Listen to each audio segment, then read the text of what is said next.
You had your 35 minutes. Shut up. And it is our duty as loyal Americans to shut up and shut up publicly. We expect every American to support our military, and if they can't do that, to shut up. So you keep your mouth shut. Tonight's lead, the GOP's tax day giveaway to millionaires. Today, Republicans have a message for many Americans filing their taxes. You should be paying even more, unless, of course, you happen to be a millionaire. I want to apologize. I said I was traveling in an aircraft that was hit by RPG fire. I was instead in a following aircraft. We all landed after the ground fire incident and spent 2 harrowing nights in a sandstorm in the Iraq desert. This was a bungled attempt by me to thank one special veteran and, by extension, our brave military men and women, veterans everywhere, those who have served while I did not. I hope they know they have my greatest respect and also now my apology. Well, she wants to be America's next top model, but there's a hitch on this one. The she actually used to be he, and I think still is. She tells, or he tells, Us magazine that she identifies herself as a woman born physically male. She's told you guys, my cards were dealt differently. Boy, that's an understatement. Tonight's top story is agenda setting and gatekeeping in the media. Good evening, ladies and gentlemen, and I'm your host tonight, Brandon Swanson. I'm able to stand up here and talk to you about this topic because I have done a great amount of research and have put together a deliverable in the second semester based off of that research. I've also completed numerous courses in the communication field, such as mediated message production with Professor K, comm responsibilities with Dr. Mello, and perspectives on human communication with Dr. R, and that's just to name a few. I've also put in countless hours over at WXAV, the radio station here on campus. Tonight's agenda: agenda setting theory and gatekeeping. Define it and give an example. The role of the reporter in relaying news messages to the public, and then how that impacts the public. The documentary, the process, and everything that went into making it, and then finally, wrapping it up. First on the agenda tonight, agenda setting theory. Agenda setting theory, as defined by McCombs and Shaw, states that the salience of objects and attributes can be transferred from the news media to the public, or in metaphoric terms, the media agenda sets the public agenda. That's how they define it. Also, Wu and Coleman weigh in, and they define it as the phenomenon of the mass media selecting certain issues and portraying them frequently and prominently, which leads people to perceive those issues as more important than others. And also, McCombs, Shaw, and Weaver looked at 2 different parts of agenda setting theory.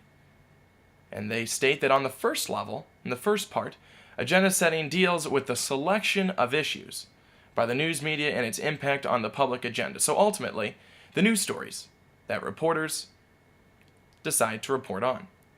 The second level deals with the influence of the particular elements of an issue on the public's agenda of attributes. So ultimately, the second part looks at how the public is influenced by the story that the reporter selects. Now, moving over to gatekeeping, very similar to the agenda setting theory.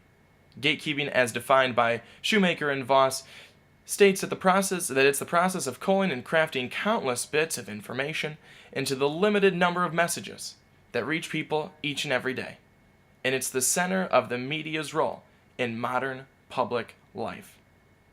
Both of these play a big role in what is selected to portray to the public, and then how it is portrayed to the public. Pingree, Quinetta, Chernev, and Dickinson talk about gatekeeping trust and how the public trust news workers to do the cognitive task of finding the news and then truthfully reporting on it. So they, the public, does not have to do it themselves. As Americans, sometimes we take things for granted. And one of those things that we can take for granted is the news that is reported to us each and every day. Is it really the truth? Do we know? Have we checked our facts? Are we educated enough to know that sometimes we need to check the facts? That is an interesting point to bring up. Now, stemming from agenda-setting theory and gatekeeping, and an example out of this is the coverage of the Iraq War. A Factiva study done by Muddiman shows some interesting findings. Shows that on cable news networks, the study took the top 2 shows on the cable news networks, CNN, Fox News, and MSNBC. And right up there you can see Bill O'Reilly. The O'Reilly Factor was one of those taken. Anderson Cooper 360 was another, and Rachel Maddow, the Rachel Maddow Show, was another one taken as well. And what they did, they looked at this and they saw how people watched these shows and then what people thought about the war in Iraq. And they came to find that Democrats were not in favor of the war in Iraq, while on the flip side, Republicans did support it. Republicans definitely supported it when they only watched Fox News. However, if people watched Fox News and CNN, their support for it went down. When they just watched Fox News, it was very high. When you bring CNN into the mix, not as much. It goes to show that people on these stations are having an impact differently than on other stations. And that's interesting. This leads to the role that the reporter has in reporting the news. Reporter power is something that I saw as we, the public, giving them the power because, again, going back to, are we checking our facts? Do we really know? The reporter has this power to be able to report and will believe it, whether or not it be true. Objectivity versus subjectivity. Objectivity, reporting for what a story truly is. Looking at the facts, reporting the facts. Subjectivity, reporting on stories and framing the story in the way that the reporter, the anchor, or the journalist sees it. Objectivity over subjectivity. That's how it should be done in reporting. With the way that people such as Bill O'Reilly on Fox News and Chris Matthews from MSNBC report on stories, it leads the project of excellence in journalism to call that the answer culture, offering up crusades and certainty, and putting the blur of information in order for the public. And watching Fox News, I've done it myself. I've watched MSNBC. I've watched both of these shows, The O'Reilly Factor and Hardball with Chris Matthews. They both give this certainty. This is how it is. Or that's how it's got to be. That is their opinion. That is not the news. Those are not the facts. Not everyone is going to think that very way. But they report it like it is. An absolute truth. A Pew Research Center report done in 2013, which is very interesting, stated that facts across the cable networks accounted for just 37% of the news reporting. Facts, just 37%. And the other 63%, opinion-based news stories. That just doesn't seem right if what the public wants are the facts. Just 37%. And then CNN, a cable news network that many people would look at as the middle network, the right down the center compared to Fox News and MSNBC. CNN doubled their opinion since 2007 from 30% to now what is 57%. And also it found that 52% of stories on CNN, MSNBC, and Fox held just one point of view. Not good. Reporter influence can be very strong. Sometimes, maybe not. And it varies. And Jay Levine, chief news correspondent for CBS 2 Chicago, shares his thoughts. I think the influence and role of anchors varies. There are some anchors who just come in and they take a script and they'll read it and they have no input into the newscast. There are others that get together with producers and executive producers and say, "Boy, I think this story ought to be in the show today, and this thing ought to play a little higher than this other story." So, anchors can have an influence on the lineup and on story selection, but that's pretty much up to them. Traditionally, the anchors of the evening newscasts on all the networks are also called managing editors, but because it's the managing editor that really sets the tone for the broadcast. Now, whether they are or not, I don't know, but that's done. With regard to reporters, a reporter is oftentimes, and there are a couple of different types. There's the ordinary run-of-the-mill reporter who just comes in, sits in on an editorial meeting like we have every morning, and either says, "Okay, I'll do that one that you want to do," or "Here's another one I'd like to do," and then the body as a whole will decide, "Okay, yeah, that's a good idea, let's do that." But then you cover the story, and it is what it is. It is what you see, what you observe, what you analyze. This leads to the impact that reporting has on the viewer. And Bryant, Thompson, and Frinklia found some very interesting information going all the way back to the times of the Civil War. Historical context is very interesting, especially for this topic. Publications that were published during the time of the Civil War came out in favor of the abolitionist movement. They came out striking down slavery, talking about how it was wrong, how it was not right to treat this group of people any differently than anyone else. It changed people's views. It changed people's perspectives. It had an impact on a lot of people. Another story, John D. Rockefeller, oil tycoon, very prominent for his time. Some journalists, not a big fan of John D. Rockefeller, and they had their stories reflect that. They saw him as an evil capitalist who was trying to ruin the American economy. And again, they wrote it just like that. Before long, John D. Rockefeller became one of the most hated men in the United States.